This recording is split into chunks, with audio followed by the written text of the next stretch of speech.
Hello, this is another matchup guide. That was a very loud hello, I thought. This is another matchup guide for Blue Steel into Purple Steel, or Amethyst Steel, I guess is the appropriate name. The deck's got quite a few different variants, but I still think it's most popular. I say to a lot of players, I say it at my locals, I think Amethyst Steel is never not going to be a particularly safe choice. It's a very good deck because it's the two most consistent colors in the game, which is Steel for Steel's removal and its good characters, and it's also Amethyst's draw package and its lore ability with things like goats. I mean, Castle's just great in for both of those things. Castle's a very good example of why um, I think Amethyst is very good. It gets you good lore and it can give you card draw. And then you can, yeah, so you can control all the board. You can play it sometimes as well, even like you'd play a red purple deck, but instead of playing the red control and the red power cards, you play the steel control. And so you're trading that late game of be prepared and stuff for a kind of a better mid game, which is sometimes what you need because you're not always needing to go into the late game and play be prepared and stuff like that. But yeah, so the main versions you've got, I mean, you've got Purple Steel Low, which is what it usually gets nicknamed, and I think that's sort of the one Zach Bivens was quite famous for playing, where you just go low, you get a lot of Questas, you get Maleficents, the one drops, I believe, and the Pinocchios. You just get early lore, turn sideways. Red decks don't really have spot removal, they can't just throw one damage out on something like that, so it will just run away. And to the point where you lose the board, you can still do things like get some sort of cheeky smaller questers in and get the spell books out and the goat bouncing to get you over the finish line.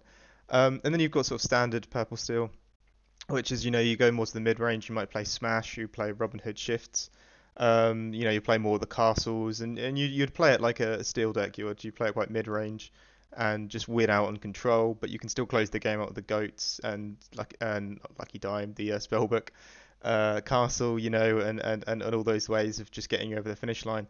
And then we've got sort of the off-brand choice. There's a few ways that I'm going to mention one more deck as well. You've got Jafar Wheel, which I don't think you're seeing as much play, but that's going a different direction with Purple Steel and using a whole new world, which doesn't appear in most Purple Steel lists because they just get so consistent card draw with friends on the other side and rabbits. But yeah, Jafar was saying to not fear, but to worry about it. And I think once you learn, they're going to want to set up a Jafar and they're going to want to shift it, and then they want to sing Holy World. You're fine. Yeah, you can do that matchup. So I won't mention too much about Jafar. Just basically, if you play Jafar, just make sure they don't get a shift off. And if they're just going to play a Jafar on turn 7, think about that. I think, oh, turn 7's coming up. They're probably just going to play one. Do I still have a Zeus left or a Let It Go? Or can I just finish this earlier on? Um, but yeah, with the new ones, and of course, there's been a few different lists. They've got a big toolkit to play around with. They will try and get a perfect curve of Smee into Benja into Castle, which is usually pretty good, and they a good purple steel player will know that's a good curve versus blue steel. To the point where we shouldn't really even be looking at using the quill because of how good that curve can be. And even for them, if they're not taking out an item that's still a two quest that Benja is, that's something that can never be understated. He's a 2/3/2 quester, so he's just pretty good to get onto the board. But yeah, yeah, as I say, it can have a red purple vibe instead of going Flynn Sisu uh, Castle. You're going Smee Benja Castle, and that's all giving you like sort of large amounts of lore and stuff, and it's a nice curve for them. And then later game, yeah, they'll just sort of try and finish it out with bouncing and getting that one lore here and there, and maybe hopefully getting the castle. They still have a lot of control as well. They can go sort of toe to toe with most steel lists and sort of put a good show in. But as I say, with most steel matchups, we end up winning because Cogsworth is a card that I think every steel deck wish they had. But we get to play it, so that's great. I'll go for the list again. This list might look different from the other videos, but this is where I've landed and probably will be my store champs list, unless I have an astronomically bad day at locals and I want to change it again. But right now, I think this is probably solid and where I'm going to go for my store champs. And I might do a video on this list just by itself.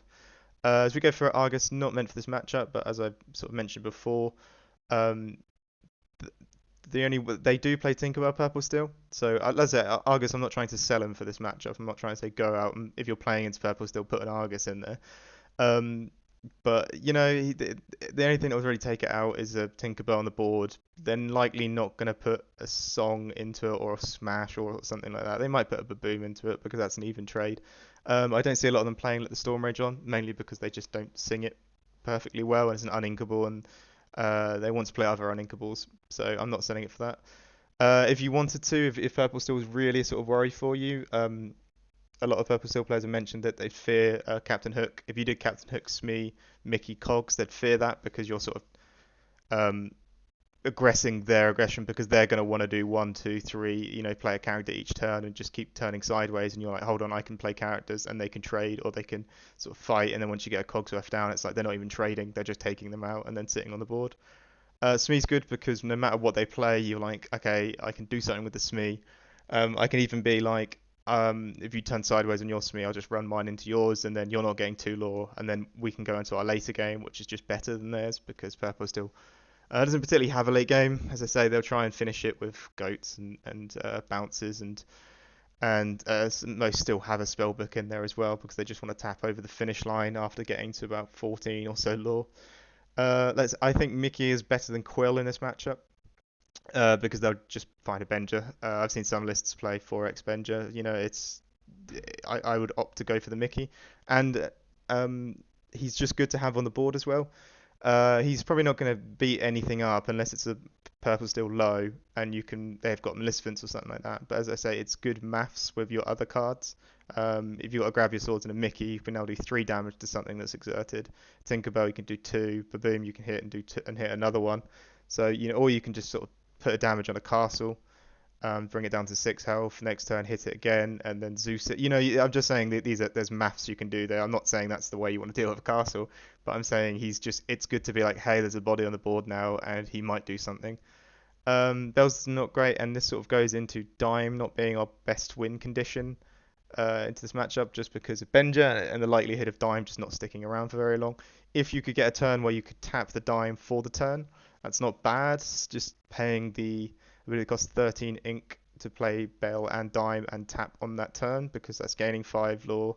And maybe at that point, playing a Benja might not be what they want to do, but it's what they're going to do. So yeah, I'd say it's still not a Dime win condition matchup. We just sort of play control, win the board out with Cogs and our steel removal. They'll have no hand disrupt as purple steel, so that's really good for us. Whatever's in our hand is something we can use. Hiram's great in this matchup. They have no perfect removal for it. The best they can do is the same as us, which is Tinkerbell and then play a Zeus. But even still, that's just clunky, and they haven't got ramp, so it's going to be even harder for them to do that. But they do play rabbits and goats, which can sing Zeus from their hand quite well. This is more for the mid-range one I've noticed now I'm talking a bit more about. As I say, I will mention that I'm probably going to talk mainly about the mid-range one because PS low or purple still low, it's just going to try aggro you, so just play that like an aggro match. Just be like, hey, I need my low characters, I need my removal. I need to make sure they don't get lore. The only difference is when they play PS low is that they will probably not burn out as quickly as a normal aggro deck because they reset their characters a lot. They bounce back to hand and play them again, and they draw well because it's purple, and most of their cards are like, hey, get a card as well. If you've got 3-drop Maleficent, Rabbit, and friends on the other side, it's like, hey, here's just more cards for you to play with. But Heron's really good. He'll set up, and they might do some, janky removal, the Fox, but even still, that costs them a lot to do that, and you've gained 2 cards, and probably 4 cards, because you have to exert them sideways for them to take it out.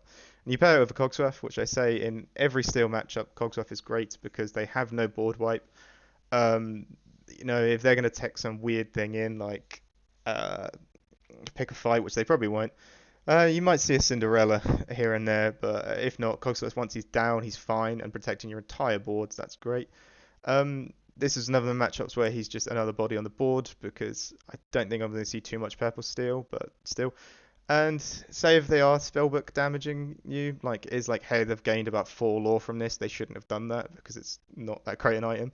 You could find him and play him out and be like, right, so you can't even gain lore from spellbook, it's just going to have to be your goat lore. So he's a useful tool in there. It's kind of what I like doing with decks. I like being like, hey, I have all these options because if there's a matchup where it's like they're just going to win on spellbook, they're just going to tap over the line by disrupting you by taking out your stuff and playing a spellbook. So that's just a bad way to lose. So He still can be used in this matchup.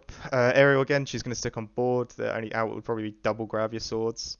You pair that with Cogsworth, it's not even that. So she's going to be good to just sit there, and you'll probably out item them, even have one spell book. You just need some porps. So she can be 5 lore whenever you want. She can be a singer. So I still think she's good. Tinkerbell, great for this matchup. Problem is, you don't want to ramp down and play her out, and this is why I'd say Mickey is better over Quill. Because if you were to do the play Quill Ink and then next turn Ink again to play Tinkerbell, that'd be great. You do 1 damage across the board, nice. Then they just hit it with a Zeus. They probably will just remove it on that turn. But if you were to play Mickey into Cogsworth into Tinkerbell, Zeus won't remove it. They might still throw the Zeus in there, but she's not going to die, and then you could maybe heal it off with a Popsicle, and that's if they want to just throw a Zeus at it. But yeah, she's pretty good in this matchup, and she's pretty good paired with Cogsworth, but just ramping into her alone isn't great because they'll just take it out. Tamatoa's decent. You put them on the board, they have nothing cheesy like Let It Go or we don't talk about Bruno. They don't have any of those things. So once you get him out there, he's probably going to stick like 2 Zeuses and they take it out. But as I say, we're not getting the hyper ramp that we would be with Quill. If you played a Mickey and then somehow you played a Mickey and then say you put a Smee on board or a Mickey and you got a Titans, or you just double Mickey at one point. So if you got to a point where you could play him and you're quite far ahead, that's pretty good. He can start cycling your Porps as well, and he can probably trade of anything on their board. I think it would only be a Robin Hood it couldn't. So actually, weirdly, I find him quite good into this steel matchup. Yeah, as I say, most of the other colours, blue still will have Let It Go. Amber Steel will have World's Greatest Criminal Mind. Green will have what is that silly card? Oh yeah, we don't talk about Bruno. So this is a time when Tamato is not actually threatened by much. So yeah, he's actually pretty good into this steel matchup. Baboons, I'd save it for a Robin Hood shift, and probably just on the draw, but on the play as well, you're fine to do that because Robin Hood shift can be painful. 3/6 that early on is just going to be a threat, so it's nice to have these Baboons. As I say, this list is teched for Store Champs, but that's mainly for RP and red, purple, and green steel. That's why we've got 3x of these two because those are so useful in both those matchups for different reasons. This one's mainly for Diablo, but I'd say Robin Hood Shift is still quite threatening to us because it's just going to run away of lore. It's going to start hitting things and take them out and gaining 2 lore. So yeah, you could stop that, and on top of that, you just shoot anything you think's worth shooting. If they want to quest with a Smee and you think, oh, hold on, I'm not going to be able to deal with this Smee for quite a few turns, you could just shoot it. As long as you're not missing ramp on 3. Yeah, it's not a bad card for this matchup, but I'm not going to keep going into it. Rise of Titans, it's another thing that's good because I said that's as the Baboom is teched in for Diablo and Green Steel. Rise of Titans is teched in for Red Purple, but they are still playing Castle, so yeah, we use it, and yeah, if they want to play Castle on curve, take it out. If they want a late game, think that they can play a Castle safely, take it out.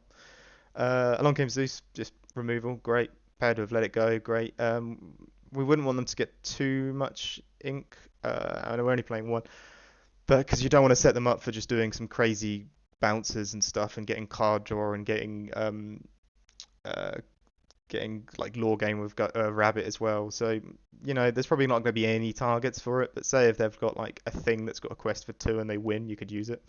Will's good. If they're an effective drawer or they just draw a lot of cards, you can burn their hand. Then that's brilliant. Yeah, don't need to oversell Will. I think it's just can be used in this matchup quite a bit.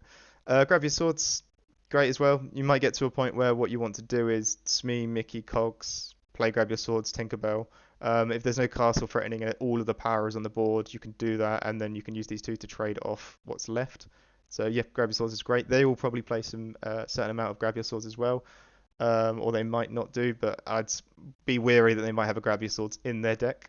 We should be fine because we're going to try and get a Cogsworth down as soon as we can. Whoops for the Hiram. Let's say Quill, not redundant in this matchup. If you were to able to get it and get some work going with it, that's fine. But because a majority of these lists will just have item destruction with Benja, I do not think it's worth developing unless, say, you saw them ink a Benja and or ink 2 Benja, or like you've just wheeled and you've got 3 ink left and you're like, oh, I'll play the Quill and put something in the inkwell. But I wouldn't be like, hey, I want to do this on 3. I'd say I want to do this on Mickey. If you don't find the Mickey but you still want the ramp, you can still do it. Take the 1. They'll probably just Benja it. If they don't, that's nice. You got a Quill set up. Lucky Diamond, I say it's not that relevant because the item destruction in the deck seems quite strong, or it always does when I play against it. So Lucky Diamond's there. I'd say only play it if you could get a tap on that turn. So if you've got 9 and there's something to tap, do it. If you've got a bell and a dime and you've got the ink for it, I'd say do it. But otherwise, yeah, I don't think it's particularly for this matchup. Right, let's do the 2 Mulligans that I hope are very good this time. Okay, so this hand's sort of not that bad. Of course, we get rid of the dime, whole new world. There's some interesting choices here that we could keep. So this would be on the play. There's an argument for keeping Rise of Titans, but I would say we'll get rid of it because we're on the play. It's not going to be as threatening as we can probably play a Smee and probably play some other stuff. And maybe they might not even want to play it. And if not, we can hopefully find another wheel. So I would get rid of all of these. We'd really want to get a Smee on board early. So that's 1, 3, 5. I'd probably keep the cogs off because he, like I say, does win it. And if we're on the play, I'm not going to say we should want to miss the Smee, but we can sort of do it. It's not the worst hand in the world. 2 cogs off isn't great. They're going to be quite fast on that law, so we want to Ink Bell, play the Pop School. If it's a Smee or a Baboom, either of them are probably going to get played just to slow them down until we can get. Yeah, so hopefully we would get a 1-drop, 2-drop on the next turn. To let out Mickey, get the cogs off set up, play the Tinkerbell next turn. Keep drawing, keep trying to find answers for their stuff whilst we sort of get closer to an end game.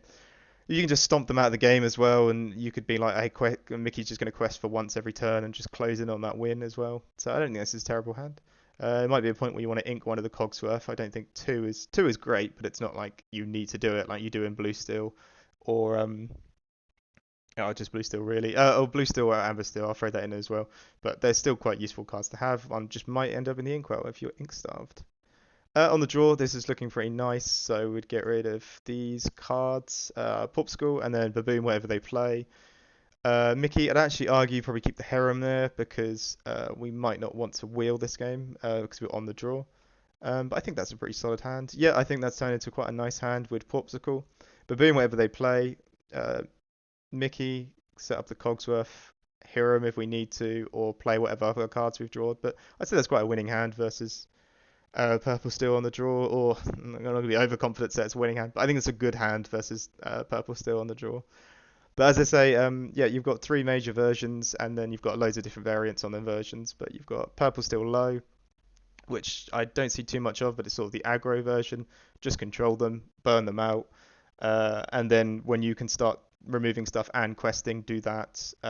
You'd probably be that'd probably the matchup you're safest on Dime, but because it's aggro, the match isn't going to last that long. So I don't think Dime is also another thing you're thinking about too much in that matchup. And then the normal Purple Steel mid range, yep, like I say, they're going to look for a curve of Smee, Benger, Castle. So if Mickey is probably better for it, more stuff on the board, it's unlikely it's going to get removed. It's unlikely to invest in killing a Mickey.